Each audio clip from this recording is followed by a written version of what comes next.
लेकिन बड़ी खबर से शुरुआत कर रहे हैं। पाकिस्तान के खिलाफ बड़े एक्शन के मूड में है भारत सरकार। पाकिस्तान के खिलाफ बड़ी तैयारी चल रही है। कल सुबह 11 बजे सीसीएस की एक और बड़ी बैठक है। सीसीएस की बैठक में प्रधानमंत्री मोदी भी शामिल होंगे। बैठक में पाकिस्तान के खिलाफ महाप्लान जो बनाया जा रहा है उसको लेकर चर्चा की जाएगी। तमाम विकल्पों पर चर्चा की जाएगी। महाप्लान को लेकर सर्वदलीय बैठक में ब्रीफ कर सकती है सरकार। पहलगाम हमले के बाद से ही केंद्र सरकार पूरी तरह से एक्शन मोड में है। 23 अप्रैल को हुई बैठक के बाद एक बार फिर से पीएम मोदी की अध्यक्षता में सुबह 11 बजे कल सीसीएस की यानी कि कैबिनेट कमेटी ऑन सिक्योरिटी की बैठक होगी। और इतना ही नहीं, सीसीएस की बैठक में आतंकिस्तान के खिलाफ जो महाप्लान तैयार होगा उसे केंद्र सरकार सर्वदलीय बैठक में विपक्ष को ब्रीफ भी कर सकती है। इस वक्त हमारे साथ किरण सिंह हमारी सहयोगी जुड़ रही है गृह मंत्रालय के बाहर से। किरण, बहुत बड़ी खबर है, कल फिर से कैबिनेट कमेटी ऑन सिक्योरिटी की बैठक होने वाली है। इस बार प्रधानमंत्री भी मौजूद रहेंगे। बिल्कुल विवेक, यहाँ पर देखिए सीसीएस की बैठक जो है कल फिर होगी। तकरीबन 11 बजे जो है बैठक का वक्त यहाँ पर तय किया गया है। उससे पहले अभी एक और बैठक हुई है। देखिए सीसीएस से पहले होने वाली जितनी भी बड़ी बैठकें हैं वो बहुत महत्वपूर्ण हो जाती है, क्योंकि अब एक निर्णायक एक्शन की बारी है। क्योंकि लगातार हम कूटनीतिक, राजनीतिक तौर पर और आर्थिक तौर पर तो पाकिस्तान को जवाब दे ही रहे हैं और वो भी करारा जवाब यहाँ पर दिया जा रहा है। लेकिन अब सैन्य कार्रवाई की जो तैयारी है उसको लेकर के पूरी बातचीत जो है वो उसका दौर चल रहा है। उसकी रणनीति, उसकी स्ट्रैटेजी जो है वो तैयार की जा रही है। और जिस तरह से इससे पहले भी मैंने विवेक देखिए यहाँ पर जानकारी दी कि देखिए गृह मंत्रालय में हाई लेवल की मीटिंग, देखिए हाई लेवल की मीटिंग जो है इन 7 दिनों में लगातार जारी है। लेकिन कल जो गिन करके बदला लेना है। किरण, इस खबर पर भी आएंगे, लेकिन कल जो सीसीएस की बैठक होनी है, आपको याद होगा 23 अप्रैल को जो सीसीएस की बैठक हुई थी, 22 अप्रैल को अटैक हुआ था। उस सीसीएस की बैठक में प्रधानमंत्री को जानकारी दी जा रही थी। प्रधानमंत्री वाया फोन लाइन मौजूद थे, लेकिन इस बार प्रधानमंत्री सामने रहेंगे इस बैठक में। और पहली सीसीएस की बैठक के बाद जो फैसले लिए गए उसे पाकिस्तान कैसे घुटनों पर आ गया। एक सीसीएस की बैठक में पाकिस्तान का यह अंजाम हुआ, तो दूसरी सीसीएस की बैठक में पाकिस्तान का क्या होगा। बिल्कुल विवेक, आपने बहुत सही कहा है कि पहले सीसीएस की जब बैठक हुई तो 5 बम फोड़ दिए गए और उसके बाद देखिए पाकिस्तान की हालत ऐसी हो गई थी कि असीम मुनीर जो है वो फरार बताया जा रहा है, यानी कि लापता बताया जा रहा है। उसके बारे में जानकारी नहीं। इसके अलावा जो सैनिक हैं उनके वहां के वो लगातार इस्तीफा देते जा रहे हैं।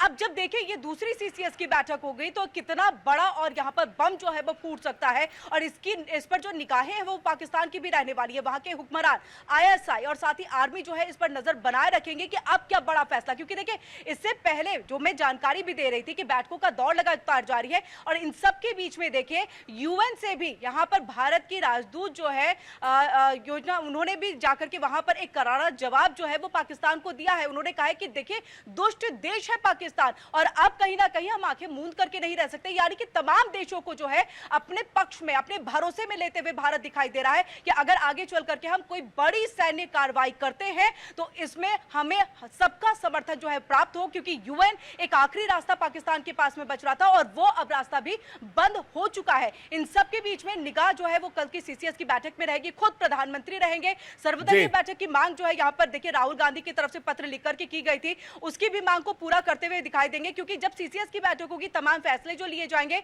उसको वहां पर जो है साझा किया जाएगा विपक्षी दलों के साथ भी। तो इस बीच में यही सब देखना चाह रहे हैं कि कल की बैठक में कौन सा बड़ा फैसला होगा। और जहां तक उम्मीद एक जताई जा रही है, एक संभावना जताई जा रही है विवेक, कि देखिए एक सैन्य कार्रवाई को लेकर के आगे की तैयारी जो है वो की जा रही है। अब तो सीधे मिलिट्री एक्शन जो है वो होगा। बिल्कुल सही बात कह रहे हैं आप कि अब सीधे मिलिट्री एक्शन की बात हो सकती है। एक ऐसे स्टार्ट की बात हो सकती है जो धीरे धीरे आतंक के खिलाफ जंग को शुरू करे और ये जंग लंबी भी चल सकती है, क्योंकि हमने एक बार से पहले एयर स्ट्राइक किया, हमने सर्जिकल स्ट्राइक किया, लेकिन उसके बाद भी पाकिस्तान सुधारने के लिए तैयार नहीं है। तो इस बार किसी लॉन्ग टर्म एक्शन प्लान की बात हो रही होगी। बेशक स्लो चलेंगे लेकिन स्टेडी रहेंगे और आतंक के सर्वनाश पर बात होगी। लेकिन दूसरी सीसीएस की बैठक में किरण बहुत हद तक कयास ये लगाए जा रहे हैं कि जो पीओके वाला एरिया है वहां पर एक्शन शुरू किया जाए और पीओके को वापस लाने के लिए चरणबद्ध तरीके से काम शुरू किया जाए। मैं वापस लौटूंगा आपके पास। एक और बड़ी खबर आ रही है, गृह मंत्रालय में उच्च स्तरीय बैठक खत्म हो गई। बैठक में सीआरपीएफ, एसएसबी के अधिकारी भी मौजूद रहे हैं, बीएसएफ के डीजीपी बैठक में मौजूद रहे हैं, एनएसजी के अधिकारी भी बैठक में मौजूद रहे हैं। बैठक में केंद्रीय गृह सचिव गोविंद मोहन भी मौजूद रहे हैं। यानी कि पीओके को लेकर बेशक इसमें बातचीत की गई है, क्योंकि दर्शकों मैं आपको बताना चाहता हूं, मैं आपके साथ ये जानकारी साझा करना चाहता हूं कि पीओके का जो मामला है वो गृह मंत्रालय के अंतर्गत ही आएगा, क्योंकि पीओके एक यूटी है यूनियन टेरिटरी है और ये बात सरकार सदन में कह चुकी है। इसलिए गृह मंत्रालय की बैठकें बहुत जोर शोर से चल रही हैं। चरणबद्ध तरीके से कैसे पीओके को लाया जाए, ये स्ट्रेटेजी इन बैठकों में चर्चा की जा रही है। सूत्रों के हवाले से जानकारी मिल रही है। तो पीओके को वापस लाने का क्या समय आ चुका है? किरण हमारे साथ मौजूद है लगातार। किरण, जैसे कि पीओके यूनियन टेरिटरी है और यूनियन टेरिटरी है तो गृह मंत्रालय के उसमें आएगा, जुरिडिक्शन में आएगा। तो क्या इन बैठकों में पीओके को चरणबद्ध तरीके से लाने की तैयारी की जा रही है? अगर आप पीओके ले आते हैं तो आप 90% ऑफ द टेररिज्म का मामला हल कर लेंगे, क्योंकि most of the training camps जो है पीओके में चलाए जाते हैं। किरण, देखिए, ये एक तरह से वही बात हो गई कि एक तीर से दो निशाना। देखिए, हमने देखा है गृह मंत्री अमित शाह ने भी कुछ वक्त पहले जो है इसको लेकर के कहा था कि पीओके हमारा था, हमारा है और हम वापस लेकर के रहेंगे। इसके लिए हमें किसी से पूछने की जरूरत नहीं है, वक्त के हिसाब से हम लेंगे। और मुझे लग रहा है अब वो वक्त आ भी चुका है कि हम पीओके की किस तरह से ले और इसी की स्ट्रैटेजी, क्योंकि देखिए जब प्रधानमंत्री ने बिहार की धरती से ये बात कही, अंजाम वो हम आपको देंगे जिसको आपने सपने में भी नहीं सोचा होगा और ये सबसे बड़ा अंजाम होगा। क्योंकि देखिए, आप जहां जम्मू कश्मीर को अपने में मिलाने की कोशिश कर रहे थे आतंकवाद का सहारा लेकर के, वहां पर पीओके को अगर हम अपनी तरफ लेकर के आ जाते हैं, हम पाकिस्तान से अलग कर देते हैं, तो ये बहुत बड़ा अंजाम जो है वो पाकिस्तान के लिए होने वाला है। और ऐसे में इसकी जो गूंज है वो पूरी दुनिया में सुनाई देगी और खासतौर से आतंकवाद को एक करारा जवाब भी इसको लेकर के दिया जाएगा। इन सबके बीच में देखिए, आप ये कह रहे थे कि कहीं ना कहीं पीओके को जो है अपनी तरफ में मिलाने की एक जो पूरी तैयारी है, पूरी रणनीति जो है वो की जा रही है, क्योंकि सबसे बड़ा मकसद ही देखा जाए तो पाकिस्तान ऑक्युपाइड कश्मीर ही है।